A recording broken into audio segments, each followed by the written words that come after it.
Kisah heroik Sunan Gunung Jati, menaklukkan Sunda Kelapa kemudian mendirikan Kesultanan Banten. Sumber, https://red-intisari.grid.id/miring-red-miring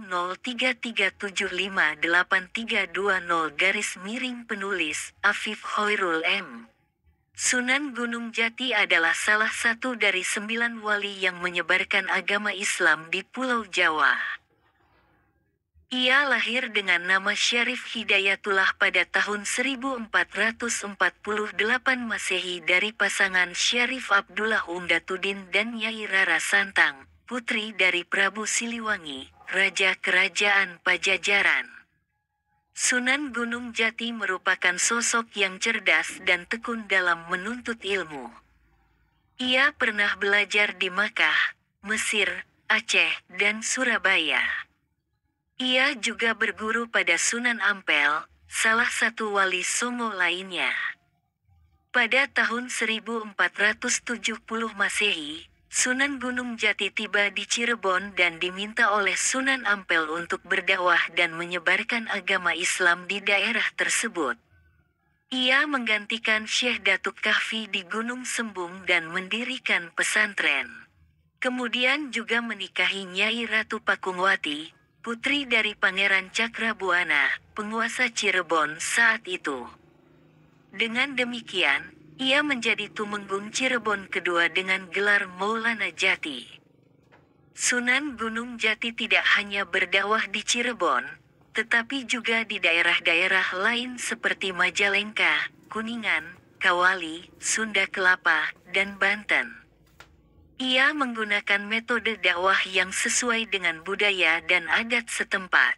Lalu, juga membangun masjid-masjid, makam-makam, dan situs-situs bersejarah yang menjadi saksi bisu perjuangan dan pengabdiannya. Salah satu kisah heroik Sunan Gunung Jati adalah ketika ia menaklukkan Sunda Kelapa pada tahun 1527 Masehi. Sunda Kelapa adalah pelabuhan penting yang menjadi pusat perdagangan antara kerajaan Pajajaran dengan bangsa-bangsa asing seperti Portugis, Arab, India, dan Tiongkok. Sunan Gunung Jati melihat peluang untuk menyebarkan agama Islam di sana dan mengajak Kesultanan Demak untuk membantu misinya. Sunan Gunung Jati memimpin pasukan gabungan dari Cirebon dan Demak yang dipimpin oleh Fatahillah, Panglima Perang Demak. Mereka berhasil mengalahkan pasukan Pajajaran yang dipimpin oleh Arya Wiralodra dan menguasai Sunda Kelapa. Sunan Gunung Jati kemudian mengubah nama pelabuhan tersebut menjadi Jayakarta, yang berarti kota kemenangan. Kisah heroik Sunan Gunung Jati lainnya adalah ketika ia mendirikan Kesultanan Banten pada tahun 1552 Masehi. Setelah menaklukkan Sunda Kelapa, Sunan Gunung Jati melanjutkan perjalanan ke Banten, sebuah daerah yang masih berada di bawah kekuasaan Pajajaran.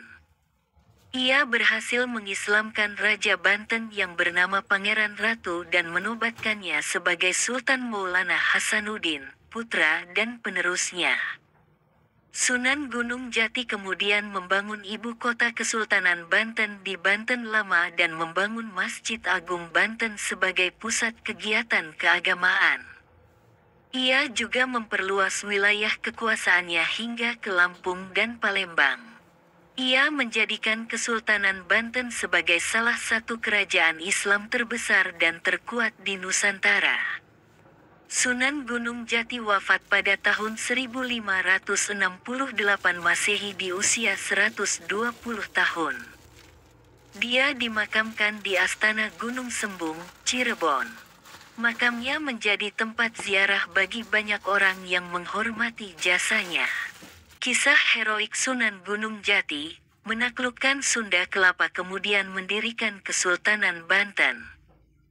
Sumber, https://red-intisari.grid.id/miring-red-miring 03375832 Penulis, Afif Hoirul M. Sunan Gunung Jati adalah salah satu dari 9 wali yang menyebarkan agama Islam di Pulau Jawa. Ia lahir dengan nama Syarif Hidayatullah pada tahun 1448 Masehi dari pasangan Syarif Abdullah Undatuddin dan Nyai Rara Santang, putri dari Prabu Siliwangi, Raja Kerajaan Pajajaran. Sunan Gunung Jati merupakan sosok yang cerdas dan tekun dalam menuntut ilmu. Ia pernah belajar di Makkah, Mesir, Aceh, dan Surabaya. Ia juga berguru pada Sunan Ampel, salah satu wali Songo lainnya. Pada tahun 1470 Masehi, Sunan Gunung Jati tiba di Cirebon dan diminta oleh Sunan Ampel untuk berdakwah dan menyebarkan agama Islam di daerah tersebut. Ia menggantikan Syekh Datuk Kahfi di Gunung Sembung dan mendirikan pesantren. Kemudian juga menikahi Nyai Ratu Pakungwati, putri dari Pangeran Cakrabuana, penguasa Cirebon saat itu. Dengan demikian, ia menjadi Tumenggung Cirebon kedua dengan gelar Maulana Jati. Sunan Gunung Jati tidak hanya berdakwah di Cirebon, tetapi juga di daerah-daerah lain seperti Majalengka, Kuningan, Kawali, Sunda Kelapa, dan Banten. Ia menggunakan metode dakwah yang sesuai dengan budaya dan adat setempat. Lalu, juga membangun masjid-masjid, makam-makam, dan situs-situs bersejarah yang menjadi saksi bisu perjuangan dan pengabdiannya. Salah satu kisah heroik Sunan Gunung Jati adalah ketika ia menaklukkan Sunda Kelapa pada tahun 1527 Masehi. Sunda Kelapa adalah pelabuhan penting yang menjadi pusat perdagangan antara kerajaan Pajajaran dengan bangsa-bangsa asing seperti Portugis, Arab, India, dan Tiongkok. Sunan Gunung Jati melihat peluang untuk menyebarkan agama Islam di sana dan mengajak Kesultanan Demak untuk membantu misinya. Sunan Gunung Jati memimpin pasukan gabungan dari Cirebon dan Demak yang dipimpin oleh Fatahillah, Panglima Perang Demak. Mereka berhasil mengalahkan pasukan Pajajaran yang dipimpin oleh Arya Wiralodra dan menguasai Sunda Kelapa.